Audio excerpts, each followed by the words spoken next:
पर चढ़ने लगे।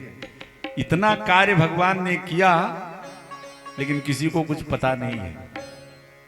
लेकिन भक्त के सामने भगवान की चालाकी नहीं चलती। बगल में माता कुंती खड़ी थी। उन्होंने विचार किया कि हमारे पग पग पर हमारे जीवन में जो भी संकट आया, कष्ट आया, मेरे कन्हैया उसका निवारण करते रहे।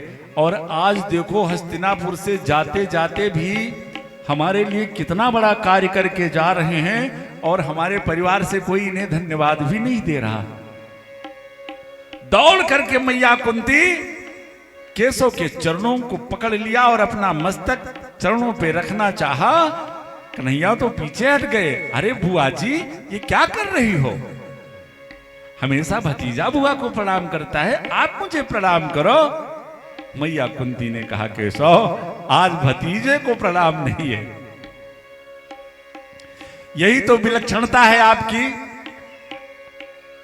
अपने जीवन में मैंने कई बार आपके भगवत्ता का एहसास किया और मैं ये जानती कि मेरा कृष्ण भगवान है, लेकिन जब जब मुझे एहसास हुआ कि तू भगवान है तब तक बस ऐसे धीरे से बुआ जी कह करके बस फिर मुझको इसी सांसारिक रिश्तों में बांध देता था। लेकिन आज केशव, आज भतीजे को नमस्कार नहीं है। 26 श्लोकों में देवी कुंती भगवान की बड़ी सुंदर स्तुति करती है। श्री सूत जी महाराज कहते हैं, नमस्ते पुरुषम त्वाद्यम ईश्वरम प्रकृते परम अलक्ष्यम सर्वभूतानां अंतर्बहिरवस्थितम माया जबनी काचन्नम आज्ञाधोक्षजीमव्ययम् न लक्ष्य से मूढ़दृशा नटो नाट्यसोधरा कृष्णाय वासुदेवाय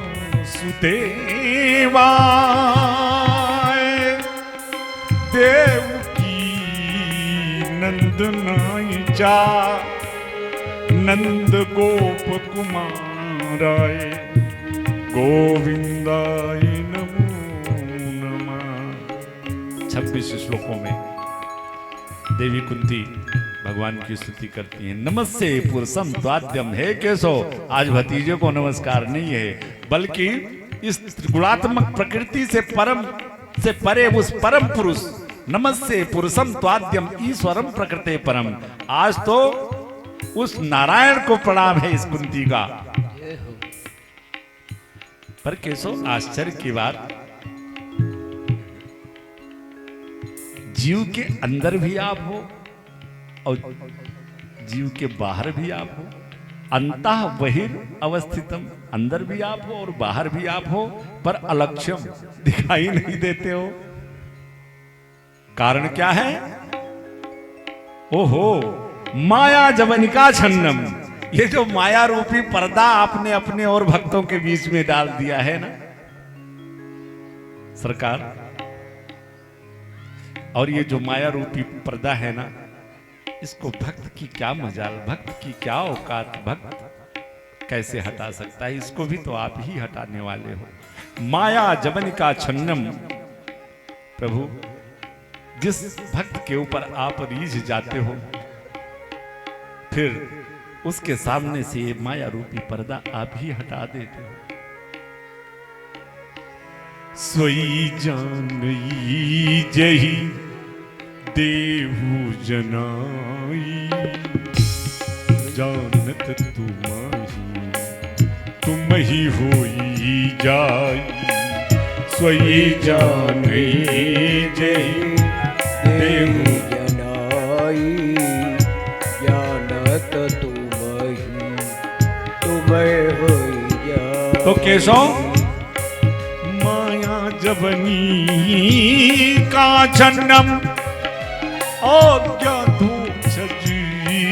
व्ययम न लक्ष्य से मूढ़दृशा नटो नाट यशोधरा। बड़ा सुंदर एक दृष्टांत देती है मैया कुंती।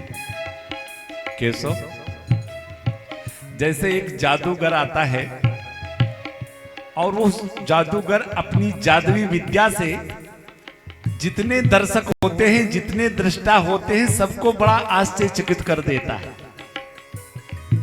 कभी हाथ काट के दिखा दिया, कभी गला काट के दिखा दिया। सैकड़ों लोग देख रहे हैं, बड़े आश्चर्य, अरे भाई वाह, अरे सुनिए हाथ काट। माया का मतलब जानते हैं क्या है? मां माने नहीं या माने जो नहीं है वही माया है। बड़ा सुंदर एक दृष्टांत दे रही मैया कुंती।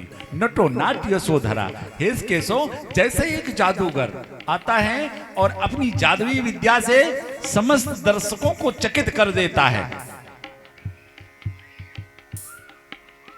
सभी दृष्टा, सभी दर्शक तो चकित हैं, लेकिन उस जादूगर के साथ में एक 5 साल 7 साल का एक छोटा सा बच्चा होता है जिसको वो जमूड़ा बोलता है, आवाज देता है जमूड़े, तो कहता है हाँ मदारी, बोलते हैं ना। सारे दृष्टा तो आश्चर्यचकित हैं, लेकिन वो साथ में रहने वाला जो जमूरा है वो मदारी के किसी भी जादुई विद्या से वो आश्चर्यचकित नहीं होता है। क्यों? क्योंकि केशव जादुई विद्या से उस जादूगर के हर रहस्य को उस जमूड़े ने जादूगर का सानिध्य ले करके, जादूगर के सानिध्य में रह करके उसके समस्त जादुई विद्याओं का रहस्य उसने जान लिया है। इसलिए सभी दृष्टा तो आश्चर्यचकित होते हैं, लेकिन उस जमूरे के ऊपर कोई प्रभाव नहीं पड़ता। ऐसे इस परमात्मा, इस जगत में जादूगर है वो परमात्मा, और जादुई विद्या है उसकी ये माया, और हम सभी जीव, सभी दर्शक हैं।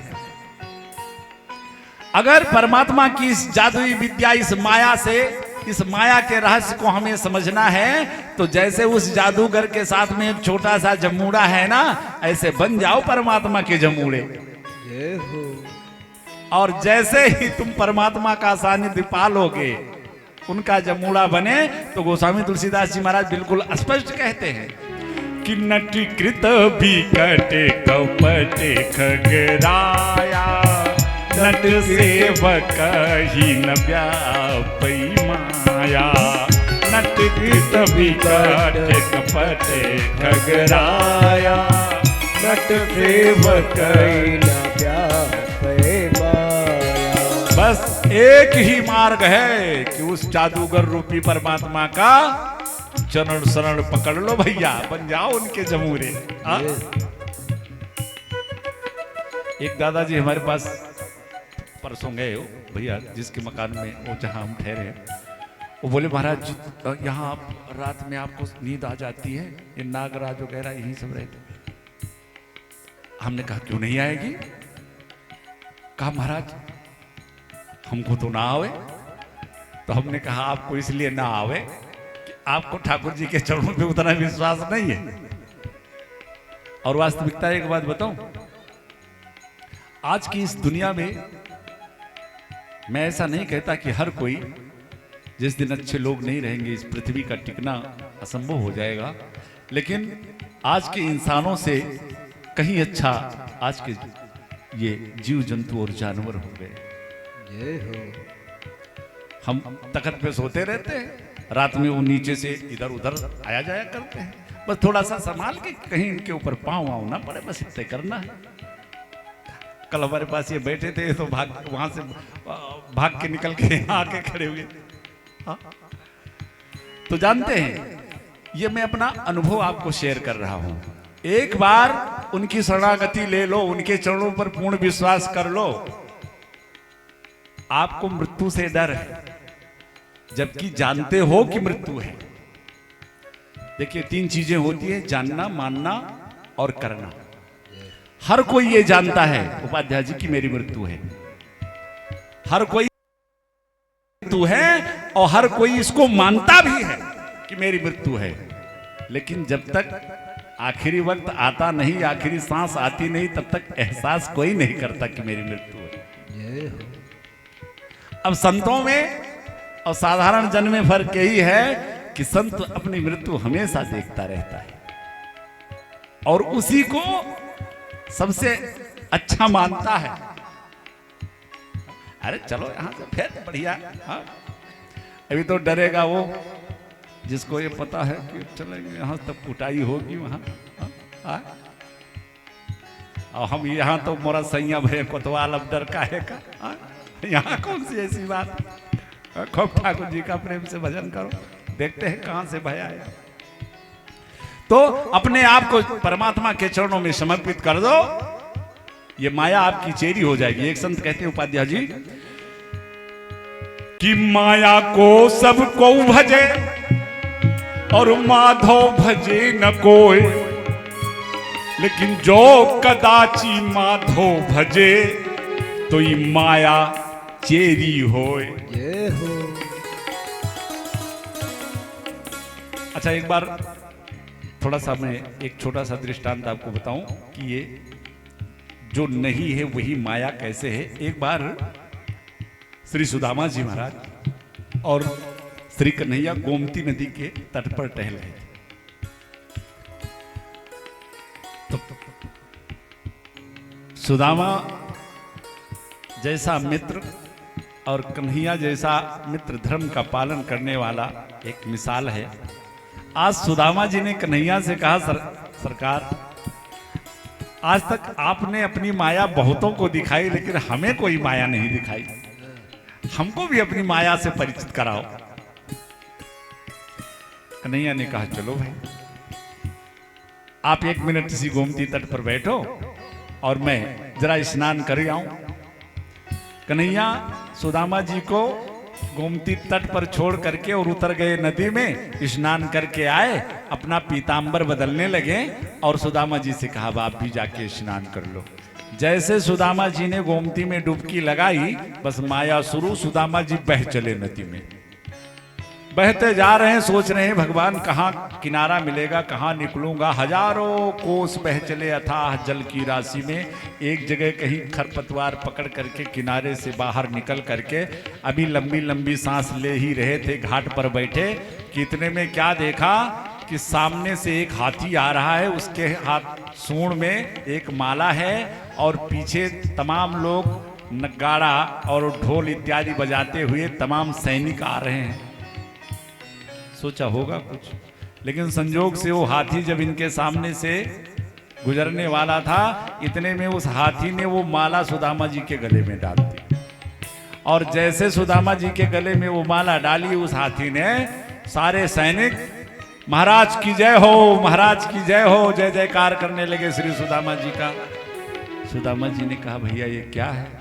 कहा महाराज ऐसा है कि हमारे यहाँ के राजा की मृत्यु हो गई है और जब हम दूसरे राजा का चयन करते हैं तो इसी विधा से राजा का चयन करते हैं। ये हाथी जिसके गले में माला डाल दे उसी को हम अपने यहाँ का राजा मान लेते हैं। आज से हमारे देश के आप राजा हो गए। सुदामा जी को लेकर के महल में आए, बढ़िया सुंदर सुसज्जित वस्त्र आभूषणों से अलंकृत करके राज सिंहासन पर बैठे और बढ़िया स्वर्णिम मुकुट धारण किया। अब राजा के पास रानी ना हो तो राजा सूना लगता है। सुदामा जी का विवाह भी हुआ, महारानी भी आ गई। अब सुदामा जी के 100 पुत्र हुए। 100 पुत्र उपरांत खूब प्रेम से घर गृहस्थी सुदामा जी की चल रही है। एक दिन संजोग से महारानी जी का देहांत हो गया। अब जब महारानी जी का देहांत हो गया तो सुदामा जी लगे रोने जोर जोर से। कुछ सेवक आए, सरकार क्यों रो रहे हो? कहा रे देखा नहीं मेरी पत्नी मर गई है, रो ना तो। कहा महाराज चिंता मत करो, हमारे यहाँ का ये नियम है कि जब किसी महाराज की महारानी मर जाती है तो उस महारानी के साथ हम महाराज को भी चिता में जला देते हैं। आप सुदामा जी के कान खड़े। अब होश आया कि अरे भैया देखो मैं तुम्हारे यहाँ का नहीं था, ये नियम मेरे ऊपर। नहीं महाराज अब तो आपको इस नियम का पालन करना पड़ेगा। शाम हो रही थी, सुदामा जी ने कहा भैया एक काम करो, संध्या वंदन का समय हो रहा है, चलो जो विधि का विधान है, लेकिन एक बार जरा हमको स्नान करवा दो ताकि संध्या कर लूं, फिर जो मर्जी कर देना। सेवक लेकर के नदी पे गए और जब सुदामा जी ने डुबकी लगाई और जल से बाहर निकले तो सामने देखा कि कन्हैया पीतांबर बदल रहे हैं। सुदामा जी ने कहा केशव ये क्या है? तुम यहां बोले और क्या? कहा ये जो हमने अभी देखा, कहा यही तो हमारी माया है। जय हो। यही तो हमारी माया। तो जो नहीं है वही माया है, और इस माया से पार पाने का एक ही साधन है। क्या? हरे राम राम राम सीता राम राम राम, हरे राम राम राम सीता राम राम राम, हरे राम राम राम सीता राम राम राम, हरे राम राम राम सीता राम राम राम, हरे राम राम राम सीता राम राम राम, हरे राम राम राम सीता राम राम राम, हरे राम राम राम सीता राम राम राम, हरे राम राम राम सीता राम। राम राम। 26 श्लोकों में मैया कुंती ने कन्हैया की बड़ी सुंदर प्यारी स्तुति करी। कन्हैया ने पांचों पांडव खड़े थे, पांडव परिवार पूरा खड़ा है, प्रमुख प्रमुख तमाम सेनापति खड़े हैं। सबकी तरफ देखते हुए कन्हैया ने कहा लो भाई, बुआ जी ने हमको भगवान घोषित कर दिया। अच्छा, जब भगवान घोषित कर ही दिया है भाई, तो भगवान का काम है वरदान देना, तो चलो एक काम करो, अब तुम लोग कोई ना कोई वरदान मांगो। सबसे पहले महाराज युधिष्ठिर की तरफ देखा कन्हैया ने, मझले भैया क्या चाहिए? महाराज युधिष्ठिर ने हाथ जोड़ा, केशव आज तक सत्य का पालन किया है, इसी सत्य का निर्वाह जीवन पर्यंत हो जाए, और क्या चाहिए? भीमसेन की तरफ देखा, भीमसेन ने कहा हे केशव हर क्षण हर समय आपकी याद आती रहे। अर्जुन की तरफ देखा, कहा प्रभु रिश्ते तो आपने बहुत बनाए हैं, लेकिन ये गुरु शिष्य वाला रिश्ता ही कायम रखना है, यही हमको सबसे ज्यादा प्रिय है। और बड़ी सुंदर मांग, भगवान की बहन सुभद्रा बगल में खड़ी थी। भगवान ने सुभद्रा की तरफ देखते हुए कहा बहन तू भी कुछ मांग। जो मांग सुभद्रा ने मांगी, केशव मेरी इच्छा है कि मैं ये चाहती हूं कि मेरा मन ये आज ही आपके चरण रूपी पिंजरे में, मेरा ये हंस रूपी मन आज ही जाकर के बंद हो जाए। जय हो। कन्हैया ने कहा क्यों, अभी तो बड़ी लंबी जिंदगी है। आज भी लोग कह देते हैं कि अरे कुछ भजन वजन किया करो। अरे बाबा अभी तो बड़ी लंबी जिंदगी है। हाँ। जिसका ही ठिकाना नहीं है उसी को लोग कह देते हैं अरे बड़ी लंबी जिंदगी है ना। ये सांस अंदर गई है, बाहर आएगी नहीं आएगी इसकी ही कोई गारंटी नहीं है, कहते हैं बड़ी लंबी जिंदगी। कन्हैया ने सुभद्रा से भी कहा अरे बहन अभी तो बहुत समय है। कहा नहीं केशव, क्योंकि जब प्राण कंठ आवे, यम त्रास जब सतावे, तो महाराज जनमत मरत दुस्सह दुख होई। और उन अंतिम क्षणों में आपके चरणों का ध्यान कर पाना ये सर्वसाधारण जीवों के बस की बात नहीं होती। इसलिए केशव मैं तो यही चाहती हूं कि आज ही मेरा ये मन रूपी हंस आपके चरण रूपी कमले चरण रूपी पिंजरे में आज ही जाकर के कैद हो जाए, बस मैं निश्चिंत हो जाऊं। एवं देवी द्रौपदी की तरफ देखा, नेत्र सजल हो गए। कन्हैया ये जो हमारा सखा और सखी का रिश्ता है कायम रखना। और देखिए जब सबको वरदान देने के बाद में देवी कुंती से भगवान ने वरदान मांगने के लिए कहा, तो कुंती ने एक क्षण विचार किया और अगले ही क्षण अपना आंचल फैला दिया केशव के सामने। केशव मुझे भी कुछ देना चाहते हो? हाँ बुआ जो मांगो। तो कुंती ने मांगा क्या? केशव अगर देना चाहते हो तो मेरे जीवन में मेरी झोली में दुख डाल दो। कन्हैया ने कहा बुआ ये भी दुख भी कोई मांगने की चीज होती है क्या? दुख भी कोई मांगता है क्या? पर मैया कुंती ने कहा कि कान्हा, मैंने ये एहसास किया जीवन में, ये मैंने देखा कि जब जब मेरे जीवन में दुख रहा, हर उस दुख में आप रिकॉर्डिंग हो रही, उसका फिट कर रहे हो, आवाज आ रही नहीं जा रही, थोड़ी इतनी सूझ होनी चाहिए।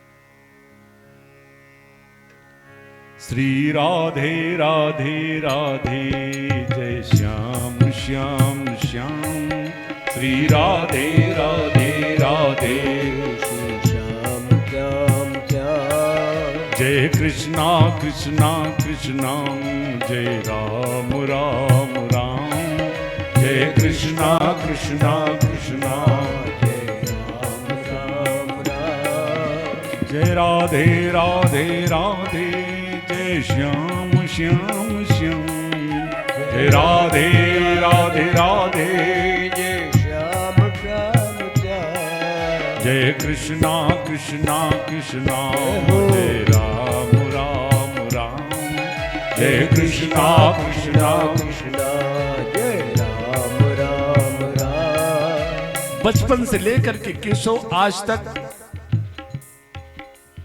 और वास्तविकता है कि जीवन देवी कुंती का पूरा संपूर्ण जीवन दुख में ही बीता है।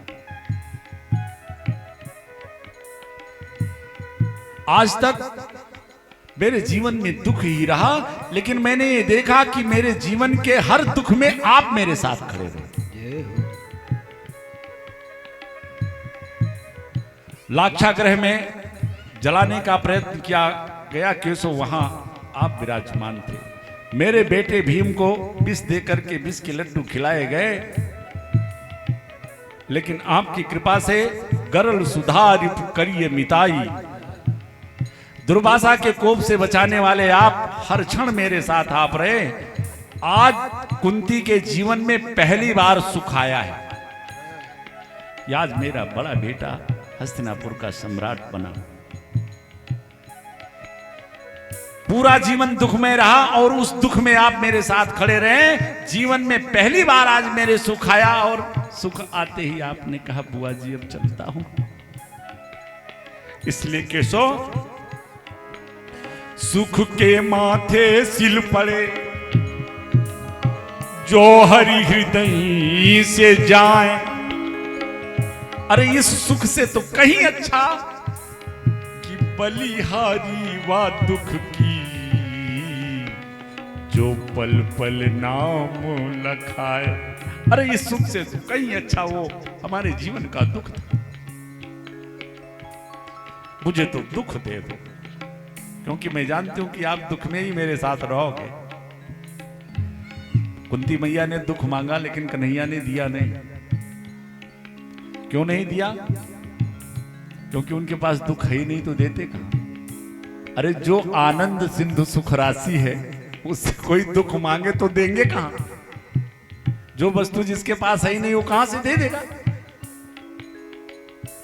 भगवान ने कहा बुआ वरदान बदलना पड़ेगा, क्योंकि दुख मेरे पास है ही नहीं, तो मैं दूं कहां से? तब कुंती मैया मुस्कुराए। अच्छा केशव, एक काम करो, ये बार बार जो मेरा मन कहीं थोड़ा मोड़ा इधर यदुवंशियों में माई के पक्ष पे चला जाता है, हर जगह से इसको मुक्त करके केवल अपने से जोड़ लो। हाँ बुआ, ये कर सकता हूं। और कुंती मैया को जब वरदान नहीं दे पाए, तो वो भगवान कैसा कि जो किसी की कोई कामना पूरी ना कर पावे। कहा बुआ, अगर मैं तुझे वरदान नहीं दे पाया तो ले, मैंने अपने आप को ही तुझे दे दिया। मेरी द्वारिका जाने की यात्रा ही आज कैंसिल। जय हो। मैं आज द्वारिका जाता ही नहीं। रुक गए। कुंती मैया, सारे पांडव परिवार सभी बड़े खुश हुए। लेकिन रात्रि में एक घटना घटी। सभी अपने अपने कक्ष में, लेकिन महाराज युधिष्ठिर आज हस्तिनापुर के उस सिंहासन के सामने रात्रि में गए और उस सिंहासन को गौर से देखा तो पूरा हस्तिनापुर उनकी दृष्टि में नाच गया। लाखों विधवाएं, लाखों अनाथ बच्चे सब महाराज युधिष्ठिर की नजरों में नाचने लगे कि इस सिंहासन के लिए मैंने अपने बांधवों को मार दिया। लाखों प्रजा में लाखों परिवार अनाथ हो गए। महाराज युधिष्ठिर को मोह उत्पन्न हो गया और रोने लगे। महाराज युधिष्ठिर का रोना सुनकर के कन्हैया गए। पूरी रात्रि महाराज युधिष्ठिर को उपदेश करते रहे, समझाते रहे, लेकिन युधिष्ठिर के ऊपर कोई प्रभाव पड़ा नहीं। विचार करो, मोह महाराज युधिष्ठिर को भी हुआ और मोह अर्जुन को भी हुआ था। जब दोनों सेनाएं आमने सामने खड़ी हुई और अर्जुन ने पूरी अपने विपक्षी सेना की तरफ देखा, धनुष बाण रख दिया, कहा केशव रथ वापस ले चलो। पर वहां हमारे कन्हैया के उपदेश से अर्जुन का मोह दूर हो गया, युद्ध किया। लेकिन यहां पूरी रात उपदेश करते रहे महाराज युधिष्ठिर को, लेकिन उनके ऊपर कोई प्रभाव नहीं पड़ा। क्यों नहीं पड़ा? क्योंकि उपदेशक का उपदेश सुनने वाले से संबंध कैसा है, रिश्ता कैसा है, यह बड़ा महत्वपूर्ण होता है। अर्जुन के समझ में बात आ गई, क्योंकि अर्जुन और श्री कृष्ण का गुरु शिष्य का भी रिश्ता है। और गुरु के वचन प्रतीत न जेहि, तो सपन्यु सुख सिद्धि सुलभ न देहि।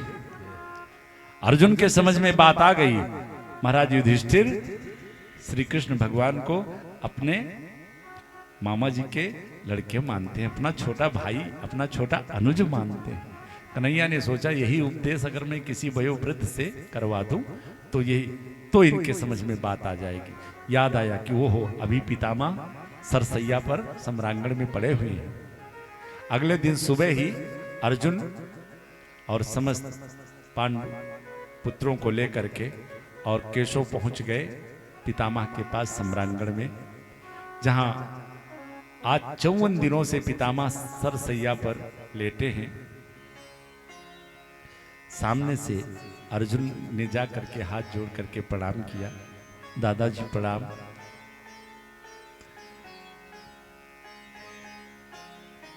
प्रणाम स्वीकार किया। अर्जुन से पूछा, अर्जुन एक बात बताओ, वो तुम्हारा सारथी नहीं आया क्या? रोम रोम में बाण लगे हुए हैं, सर हिल नहीं सकता। कन्हैया भी साइड में थे। अर्जुन को देखते ही पितामह ने पूछा, अर्जुन वो तुम्हारा सारथी नहीं आया क्या? तब तक कन्हैया भी सामने जाकर के खड़े हो गए। दादाजी प्रणाम। पितामह ने कन्हैया की तरफ देखते हुए अर्जुन से कहा, अर्जुन तुम इनको जानते हो, ये कौन है? अर्जुन ने कहा, क्यों नहीं, हमारे मामा श्री वसुदेव जी के पुत्र श्री वासुदेव कृष्ण। पितामह ने कहा, अर्जुन कभी इन्हें मामा का लड़का बताते हो, कभी सचिव बना करके परामर्श ले लेते हो, कभी दूत बना करके हस्तिनापुर भेज देते हो, कभी सारथी बना करके रथ चलवा लेते हो। आखिर कितने रिश्ते तुम्हारे इनके? यम मन से मातुलेयम प्रियम मित्रम सुहृतमम अकरो सचिवम दूतम, अकरो सचिवम दूतम सौहदाते सारथिम।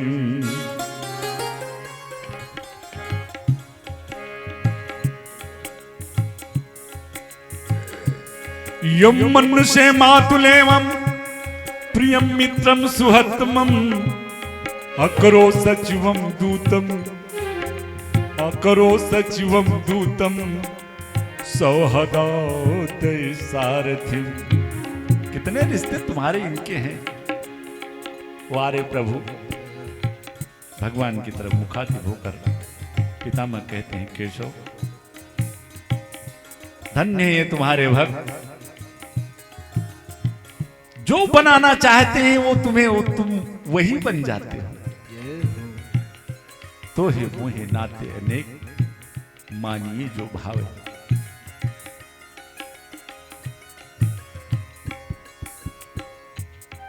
दादा श्री भक्तमाल की एक बड़ी सुंदर कथा है। श्री ज्ञानदेव जी महाराज के दो कृपा पात्र शिष्य श्री नामदेव जी और श्री त्रैलोक चंद्र जी। तो त्रैलोक चंद्र जी महाराज जो है ये घर गृहस्थी वाले, एक बार इन्होंने अपने पूज्य गुरुदेव भगवान श्री ज्ञानदेव जी से कहा, महाराज हमें कोई ऐसा साधन बताओ कि जो भगवान को पाने के लिए घर से कहीं बाहर न जाना पड़े और मुझे घर में ही ठाकुर जी के दर्शन हो जाए। ज्ञानदेव जी ने कहा, जाओ आज से अपने घर आए हुए हर अतिथि को तुम भगवान मान करके ही सेवा करना, एक दिन ठाकुर जी तुम्हारे यहां जरूर आएंगे। आए पति पत्नी दोनों खूब प्रेम से अतिथि सेवा करने लगे। कोई साधु आ जाए, कोई संत आ जाए, खूब सेवा, खूब भाव से सेवा। बरसों बीत गया, बुढ़ापा आ गया। एक दिन सेठानी ने सेठ जी से कहा कि सेठ जी, साधु संतों की अतिथि की सेवा करने में आनंद तो खूब मिलता है, लेकिन अब शरीर थोड़ा सा साथ नहीं देती। अगर एक कोई नौकर ले आते जो साधु सेवा में, अतिथि सेवा में हम लोगों का हाथ बटा दिया करता। सेठ जी ने कहा, विचार देखेंगे। अगले दिन सेठ जी संयोग से समुद्र के किनारे टहल रहे थे। सामने से एक 5 बरस का बालक आया, हाथ जोड़ के दूर से ही सेठ जी से कहा, सेठ जी राम राम। सेठ जी ने कहा, बेटा राम राम, क्या नाम है आपका? कहा, सेठ जी मुझको लोग अंतर्यामी कहते हैं। सेठ जी ने कहा, बड़ा प्यारा नाम भाई, बड़ी मीठी वाणी है आपकी, कहां जा रहे हो? सेठ जी नौकरी की तलाश में जा रहे हैं कहीं। और जब नौकरी का नाम लिया तो सेठ जी को सेठानी की बात याद आ गई कि सेठानी जी कह रही थी कोई तो नौकर मिल जाता तो साधु सेवा में थोड़ा सहयोग हो जाता तो आनंद आता। तो सेठ जी ने कहा, भाई नौकरी तो हम भी दे देंगे, हमारे यहाँ साधु सेवा होती है, क्या कर लोगे? तो बालक बने प्रभु, स्वयं भगवान ही बालक बन करके कहा कि सेठ जी आप साधु सेवा की बात करते हो, मेरा तो जीवन ही उसी में पल रहा है, साधु सेवा में।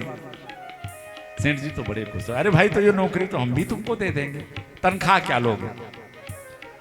तो 5 बरस के बालक बने भगवान ने कहा, भाई देखिए हमारे आगे पीछे कोई है नहीं, मुझे रुपए पैसे की तो चाह है नहीं, बस ये है कि थोड़ा मैं खाता ज्यादा हूं, कई बार मुझको दिन में खाना पड़ता है। सेठ जी ने कहा, भाई हमारे घर में खाने पीने की तो कोई कमी नहीं है, कोई रोक टोक नहीं है, जितनी मर्जी उतनी खाओ। तो अंतर्यामी ने सेठ जी से कहा, सेठ जी लेकिन जिस दिन मेरे खाने पीने को लेकर के कोई रोक टोक हुई, चर्चा हुई, उसी दिन मैं नौकरी छोड़ दूंगा।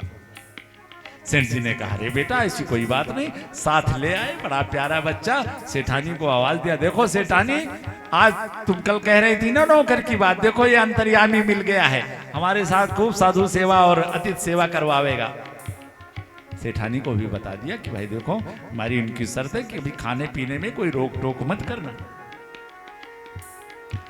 खूब सेठ जी और सेठानी के साथ मेरे सरकार 5 बरस का बालक बन करके और साधु सेवा कर रहे हैं। सेठ जी भी और सेठानी भी उस अंतर्यामी से इतना प्रेम करने लगे, इतना स्नेह करने लगे। और क्यों ना हो भाई, भगवान ही बालक के रूप में है, जिसके सानिध्य में होंगे तो वो आनंद तो आएगा ही। एक दिन सेठानी जी संजोग से पड़ोसन के यहां गई हुई थी, तो पड़ोसन ने सेठानी से पूछ लिया, बहन आजकल तुम दुबली बहुत होती जा रही हो, बात क्या है? कोई तकलीफ है घर में क्या? तो सेठानी के मुंह से निकल गया, बहन और तो कोई तकलीफ है नहीं, लेकिन वो घर में जो है अंतर्यामी ना, वो जो नौकर बेटा, तो उसके लिए दिन में कम से कम 5-6 बार खाना बनाना पड़ता है, बहुत खाता है। इधर सेठानी ने चर्चा किया खाने की, उधर अंतर्यामी अंतर ध्यान। लौट के आई, आवाज दिया अंतर्यामी। अब अंतर्यामी तो है ही नहीं, इधर उधर देखा, सोचा दुकान पर चला गया होगा। शाम को सेठ जी लौट करके आए, द्वार से ही आवाज दिया अंतर्यामी। सेठानी निकल करके आई, सेठ जी क्या वो अंतर्यामी दुकान पे नहीं गया था? बोले नहीं, दुकान पर तो कभी नहीं जाता, वो वहां जाने की क्या जरूरत थी, घर में नहीं है क्या? कहा नहीं, मैंने इधर उधर देखा, बहुत ढूंढा भी, लेकिन कहीं अंतर्यामी मिला नहीं। सेठ जी ने कहा एक बात बताओ, कहीं तुमने खाने पीने की कोई रोक टोक कोई चर्चा तो नहीं करी? सेठानी ने हाथ जोड़ा, कहा सरकार उसके सामने तो नहीं करी, लेकिन आज पड़ोसन के यहाँ मैंने जरूर उसके खाने पीने की चर्चा कर दी थी। सेठ जी के नेत्र सजल हो गए। आज पहले तो सेठानी के ऊपर क्रोधित हुए, डांटा, कहा जब घर में इस तरह खाने पीने की कोई कमी नहीं फिर भी तुमने ऐसी चर्चा की। लेकिन अगले ही क्षण विचार किया कि चर्चा इन्होंने पड़ोसन के यहाँ की और यहाँ अंतर्यामी, ओहो लगता है मेरे सरकार ही बालक के रूप में। जय हो। रोज का नियम था सेठ जी, जब तक अंतर्यामी को साथ ले नहीं लेते थे तब तक भोजन नहीं करते थे। आज जब भोजन बना के सेठानी लाई तो पुकारा से अंतर्यामी आओ भोजन नहीं करोगे, लेकिन अंतर्यामी कहाँ आने वाले थे। 7 दिन सेठ और सेठानी भी भूखों ही बैठे।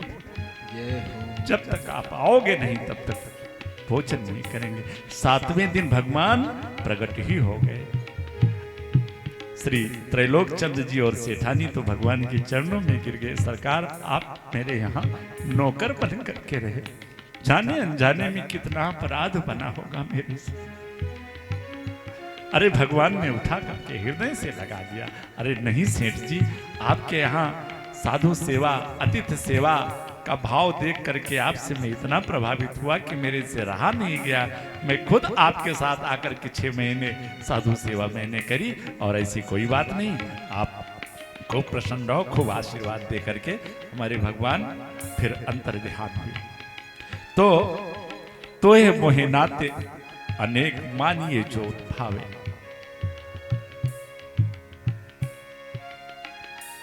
कन्हैया से पितामह ने कहा, केशव आज 54 दिनों से ये शरीर आपकी ही प्रतीक्षा में पड़ा हुआ था, और आज जब आप आ गए हो तो एक काम मेरा और कर दो। क्या दादाजी? कहा बस एक काम ही कर दो कि जब तक मैं अब यहां से चला ना जाऊं तब तक मेरे सामने से ना हटना। कन्हैया का चेहरा लटक गया। इच्छा मृत्यु का वरदान पा करके लेटे हुए, अब जाने किस संसम्मत में यहां से जाने का ये प्लान बना है, तब तक मैं इनके सामने ऐसे खड़ा रहूं। पर अगले ही क्षण पितामह ने कहा, हे केशव, ये तुम्हारा उतरा हुआ चेहरा देखने के लिए सामने नहीं खड़ा कर रहा हूं। सदैव देव भगवान प्रतीक्षताम कलेवरम यावदीदम हिनोम्यहम प्रसन्न सारुलोचनो लसन मुखाम्बुजो ध्यान पतश्चतुर्भुजा। ये उतरा हुआ चेहरा देखने के लिए थोड़े सामने खड़ा कर रहे हैं, अरे जरा तनक मुस्कुराओ। और वास्तविकता तो भैया यही है कि लखी जिन लाल की मुस्कान एक बार कोई उनकी उस छटा का दर्शन कर ले, अवलोकन कर ले। हमारे वृंदावन के संत कहते हैं ना कि लाली देखन में गई और मैं भी हो गई लाल। कन्हैया मुस्कुराए, और इधर जब पितामह को प्रसन्न देखा कन्हैया ने तो महाराज युधिष्ठिर को इशारा कर दिया, महाराज पूछ लो जो कुछ भी पूछना है। तब श्री पितामह ने बड़ा सुंदर उपदेश किया महाराज युधिष्ठिर को, जो कि महाभारत में भीष्म गीता के नाम से जाना जाता है। राजधर्मान मोक्ष धर्मान, राजधर्मान दान धर्मान मोक्ष धर्मान,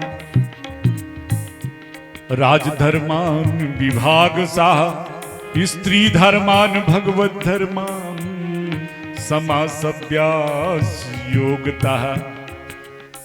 समस्त धर्मों पर समस्त धर्मों का निरूपण किया, किसी को समास विधि से, किसी को विस्तार से। महाराज युधिष्ठिर का मोह दूर हुआ, और इधर सुंदर माघ का महीना आया, शुक्ल पक्ष आया, एकादशी की तिथि आई, और आज 54 दिनों से पितामह भगवान के उत्तरायण, सूर्य के उत्तरायण होने की प्रतीक्षा कर रहे थे।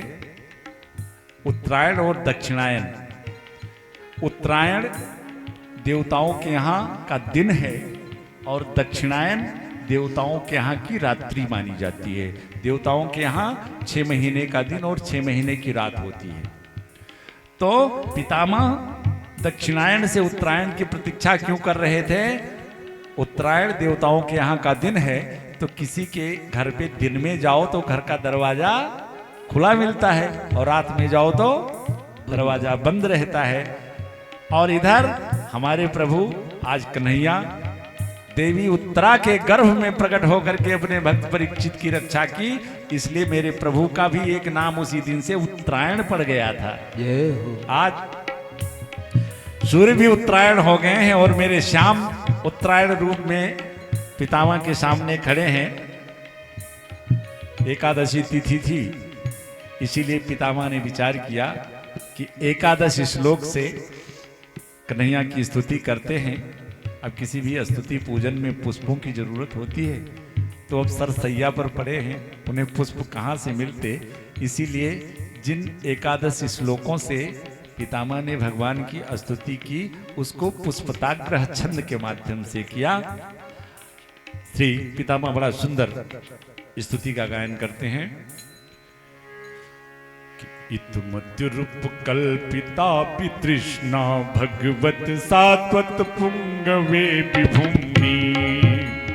श्री कृष्णा श्री कृष्णा श्री कृष्णा श्री कृष्णा श्री कृष्णा श्री कृष्णा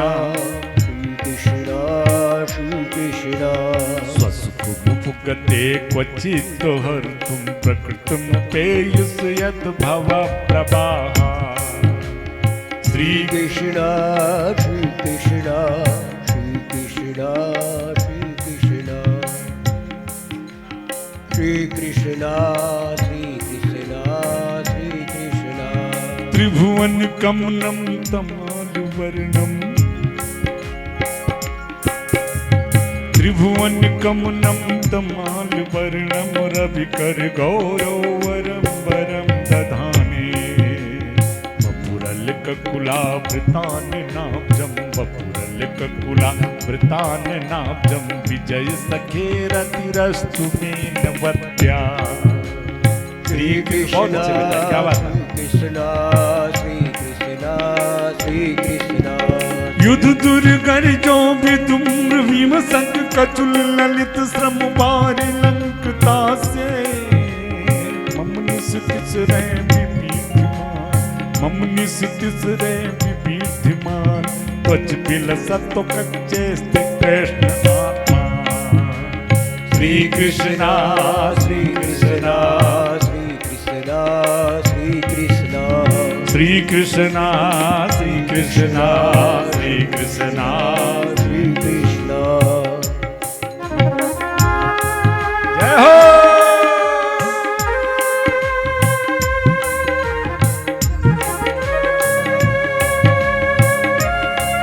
श्री राधे जय हो।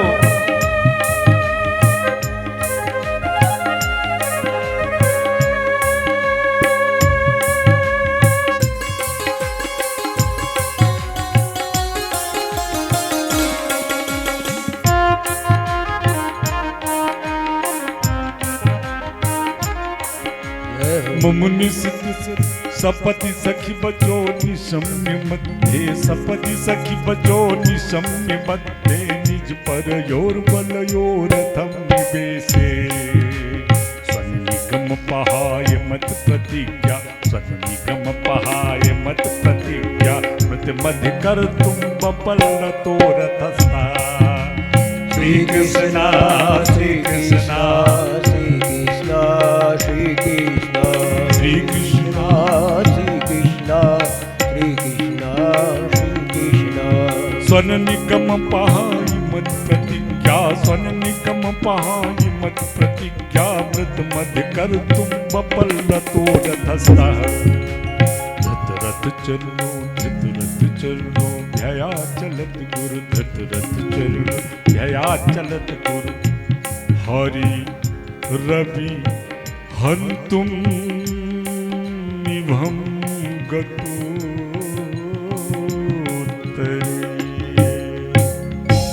इस तरह 11 श्लोकों में पुष्पताग्रह छंद के माध्यम से पितामह ने कन्हैया की बड़ी सुंदर स्तुति की और अपनी स्तुति में एक बड़ी सुंदर बात कह रहे हैं। कन्हैया, इस देह यात्रा को संपन्न करने के पहले एक छोटी सी मेरी अभिलाषा है, एक इच्छा है। दादाजी क्या? कहा केशव, एक मेरी बेटी है और उस बेटी का विवाह मैं और करके तब इस दुनिया से जाना चाहता हूं। कन्हैया ने कहा दादाजी विवाह तो आपका ही नहीं हुआ तो फिर आपको बेटी कहां से हो गई? तब पितामह कहते हैं केशव, वो मेरी बेटी कोई अन्यत्र नहीं बल्कि इतमति, ये जो मेरी मति है ना, इसी को मैंने अपनी बेटी मान लिया। तो दादाजी इतने दिनों में आपके बेटी योग कोई वर नहीं मिला? आपकी बेटी इतनी पढ़ी लिखी है क्या कि आज तक आप तलाश करते रहे और अपने बेटी योग वर नहीं पाए? तो पितामह कहते हैं सच कहते हो केशव, ये जो मेरी मति रूपी बेटी है ना, इस मेरी मति में किसी प्रकार की कोई तृष्णा नहीं है। इत मत रूप कल्पिता वितृष्णा, इसमें कोई तृष्णा नहीं है। अपितु इस संसार में ऐसा कोई है ही नहीं, कोई लोकेशना से ग्रसित है, कोई पितृष्णा से ग्रसित, पुत्रेष्णा से ग्रसित है, कोई वित्तेष्णा से ग्रसित है, लेकिन ये मेरी मति जो है इत मति रूप कल्पिता वितृष्णा। गोस्वामी जी भी इसका अनुवाद करते हैं कि कोई वित्तेष्णा से ग्रसित, कोई पुत्रेष्णा से ग्रसित, कोई लोकेशना से ग्रसित। सुत विद लोक ईश नादीनी, इनके कही कर गति न मलिनी। सुत विद लोक ईश नादीनी, किसी ना किसी तृष्णा से हर एक की मति ग्रसित है, लेकिन केशव ये जो मेरी मति है ये तो मति रूप कल्पिता वितृष्णा, इसमें किसी प्रकार की कोई तृष्णा नहीं। और आज जब आपको सामने देखा तो मैंने विचार किया कि आज इस मति का, मेरी इस बेटी रूपी मति रूपी बेटी का असली वारिस मिल गया, इसे स्वीकार।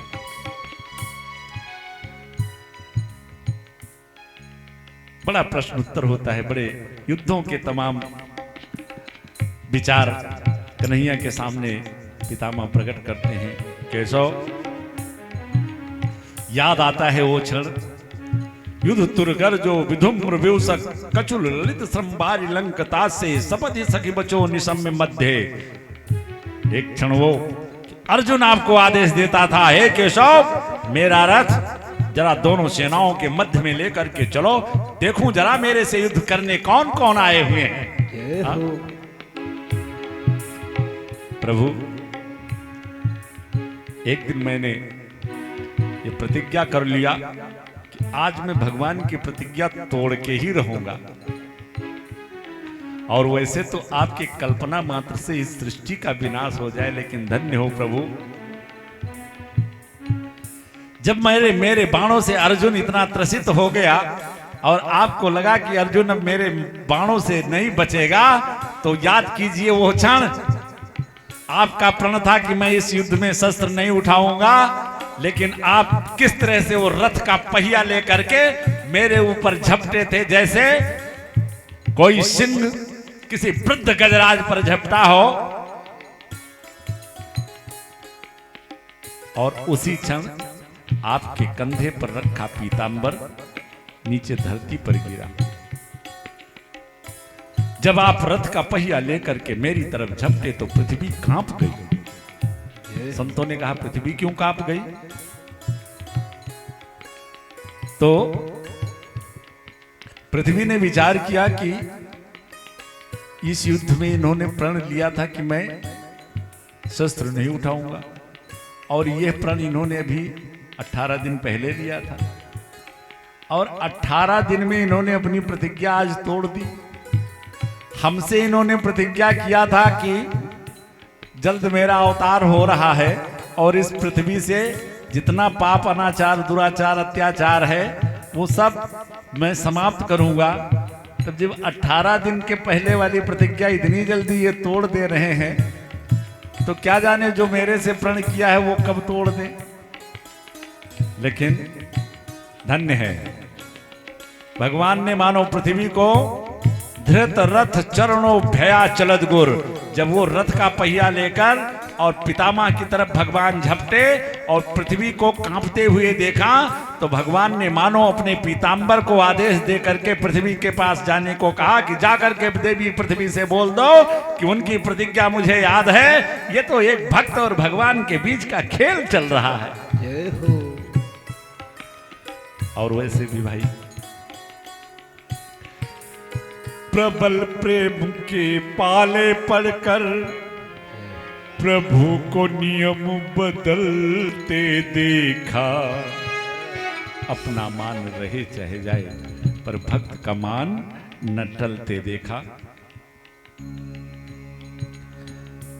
तमाम सुंदर लीलाओं को याद करते हुए पितामह एक अंतिम प्रश्न बड़ा सुंदर करते हैं। पितामह श्री केशव से, कन्हैया आज 54 दिनों से मैं सरसैया पे पड़ा हूं और मेरे रोम रोम में बाण बिधे हुए हैं, और मुझे विदित है कि मैंने अपने पिछले 100 वर्षों को बताया केशव से कि कन्हैया मैंने 100 वर्षों तक अपना पिछला देख लिया कि मैंने पूर्व में भी कोई पाप नहीं किया, तो आखिर ये किस पाप की सजा है कि जो मैं आज 2000 बिच्छू किसी को एक साथ डंक मारे जितनी पीड़ा होती है उतनी पीड़ा मैं हर क्षण बर्दाश्त कर रहा हूं।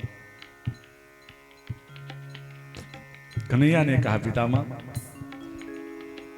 100 वर्षों तक के आपके दिव्य दृष्टि का प्रभाव था, वहां तक तो आप देख सकते थे, लेकिन उसके पहले वाला एक जन्म वहां तक आप गए नहीं, बस वहीं आपसे एक अपराध हुआ था। कौन सा केशव? कहा 101 वर्ष के पहले, 101 जन्म के पहले आप श्वेत नाम के राजा थे, घोड़े से जंगल में जा रहे थे, रास्ते में एक सर्प पड़ा हुआ था, घोड़ा आपका रुका, आप उतर करके धनुष की कोटी से उस सांप को उठा करके आपने रास्ते से हटाने का प्रयास किया, और जब उस सांप को वहां से फेंका तो जा करके नाग फनी के झुरमुट कांटों में फंस गया, और 54 दिनों तक वो उन कांटों में फंसा रहा, और जितने दिन वो उन कांटों में फंसा रहा, आज 54 दिनों से आप सरसैया पर पड़े। जय हो। पितामह ने कहा केशव ये पाप मेरे 101 जन्म के पहले का था, तो 100 वर्षों के उपरांत ये पाप मेरे सामने क्यों आया, बीच में भी कभी क्यों नहीं आ सकता? प्रश्न। तब कन्हैया ने कहा पितामह अभी आपने ही कहा है कि मैंने 100 जन्मों तक कोई पाप नहीं किया। जब हमारे पुण्यों की भी यही स्थिति है और पापों की भी यही स्थिति है, हम कितना भी सत्कर्म करके, कितना भी धार्मिक पूंजी इकट्ठा करके वहां जमा कर दें, अगर इस जन्म में हमने सत्कर्म नहीं किया, जीवन में कोई पुण्य का कर्म नहीं किया, तब तक आपकी वह पुण्य की पूंजी इस जन्म में इस पूंजी से नहीं जुड़ेगी। वो फिक्स है, फिक्स डिपॉजिट है। जब अरे भाई कोई पैसा फिक्स कर देता है तो उस फिक्स को भुनाने के लिए कुछ प्रक्रिया होती है, तभी वो कैश कर सकते हो। ऐसे पाप भी है, इस जन्म में अगर पाप बन गया है और अगले जन्म में आपका पूरा का पूरा जीवन सत्कर्म में जा रहा है, अगर पाप आपसे नहीं बन रहा है तो ये पाप यही डिपॉजिट रहेगा, क्योंकि इसको वहां प्रकट होने का अवसर नहीं मिल पा रहा है। कन्हैया ने कहा पितामह 100 वर्षों तक तो आपने कोई पाप नहीं किया, लेकिन इस जन्म में आपसे एक पाप बन गया। कौन सा? कहा पितामह जिस सभा में देवी द्रौपदी के साथ इतना बड़ा अन्याय हुआ, उस सभा में आप भी थे, और केवल आप थे नहीं, आप केवल अपने लिए, अपने उस सिंहासन की निष्ठा के लिए आपने बहुत बड़ा अधर्म कर दिया। नहीं, आप अगर धनुष लेकर के उस सभा में खड़े हो जाते तो किसकी औकात थी, मिसाल थी कि जो द्रौपदी की तरफ निगाह घुमा देता। जय हो। सक्षम होने के बाद में भी आपने अपराध को नहीं रोका, इसलिए आपसे पाप बन गया। और जब पाप बन गया तो जो 101 वर्ष के जन्म के पहले आपका पाप था, वो पाप इस जन्म में आके जुड़ गया इस पाप से। पितामह संतुष्ट हुए और आज अंतिम क्षणों में केशव का ध्यान करते हुए कहा, कन्हैया, इससे सुंदर सुनहरा अवसर हमारे जीवन में अब नहीं आ सकता और अब ये इच्छा मृत्यु का वरदानी, अब इसको महाप्रयाण की अनुमति दीजिए। भीष्म बड़ी सुंदर स्तुति भगवान की करते हुए और महाप्रयाण करते हैं। देहांत काले तुम सामने हो, मुरली बजाते मन को लुभाते। देहांत काले तुम सामने हो, मुरली बजाते मन को लुभाते। यही गीत गाकर कितन नाथ त्यागू, यही गीत गाकर कितन नाथ त्यागू। श्री कृष्ण दामोदर माधुबे, श्री कृष्ण दामोदर माधुरे, श्री कृष्ण गोविंद हरे मुरारी। हे नाथ नारायण वासुदेवा, श्री कृष्ण गोविंद हरे मुरारी। हे नाथ नारायण भगवान का स्मरण करते करते वासुदेव। आज इस महायोगी ने महाप्रयाण किया। सारे पांडव भीष्म पितामह का अंतिम संस्कार करके और अपने अपने महलों पे लौटे। आज कन्हैया पुनः द्वारिका के लिए प्रस्थान कर रहे हैं। आज युधिष्ठिर महाराज ने अपने समस्त भाइयों से, अपने समस्त परिवार से कहा, भाई देखिए, हमारे कन्हैया को भी आए हुए बहुत दिन हुआ द्वारिका से और इनके भी माता पिता इनकी प्रतीक्षा कर रहे होंगे, इसलिए अपने स्वार्थ में अब इनको हमें नहीं रोकना चाहिए, इनको द्वारिका के लिए विदा करना चाहिए। आज मेरे कन्हैया हस्तिनापुर में सबको आशीष दे करके और भीष्म पितामह का महाप्रयाण करवा करके और पुनः द्वारिका के लिए प्रस्थान किया। बोलो भक्त और भगवान की जय हो। समय गतिमान है, समय विराम की तरफ पहुंच रहा है और जीवन में सब कुछ छूट जाए तो चलेगा, लेकिन समय कभी नहीं छोड़ना चाहिए किसी को। हमारे कन्हैया ने भी अपने जीवन में धन छोड़ा। 4 वर्ष की अवस्था में आ गए वृंदावन, धन छोड़ा और जिन सखाओं से इतना प्रेम करते थे मेरे लाला कि उनके बिना एक शिखंड रह नहीं पाते थे, और 10 वर्ष 56 वर्ष की आयु में जब मथुरा गए तो अपने समस्त गणों को भी छोड़ दिया। धन छोड़ा, गण छोड़ा, रण छोड़ा। एक नाम रणछोड़ भी है हमारे कन्हैया, जरा से युद्ध करते समय। धन छोड़ा, गण छोड़ा, रण छोड़ा और प्रण भी छोड़ा, लेकिन उन्होंने अपने जीवन में क्षण कभी नहीं छोड़ा। जय हो। तो समय का प्रत्येक व्यक्ति को ध्यान रखना चाहिए और जो समय जिस कार्य के लिए है उस समय में वही कार्य करना उचित होता है, फिर उसका परिणाम बड़ा सुंदर होता है। आइए एक छोटी सी रचना आपको मैं सुनाऊं, क्योंकि अभी है मेरे पास समय।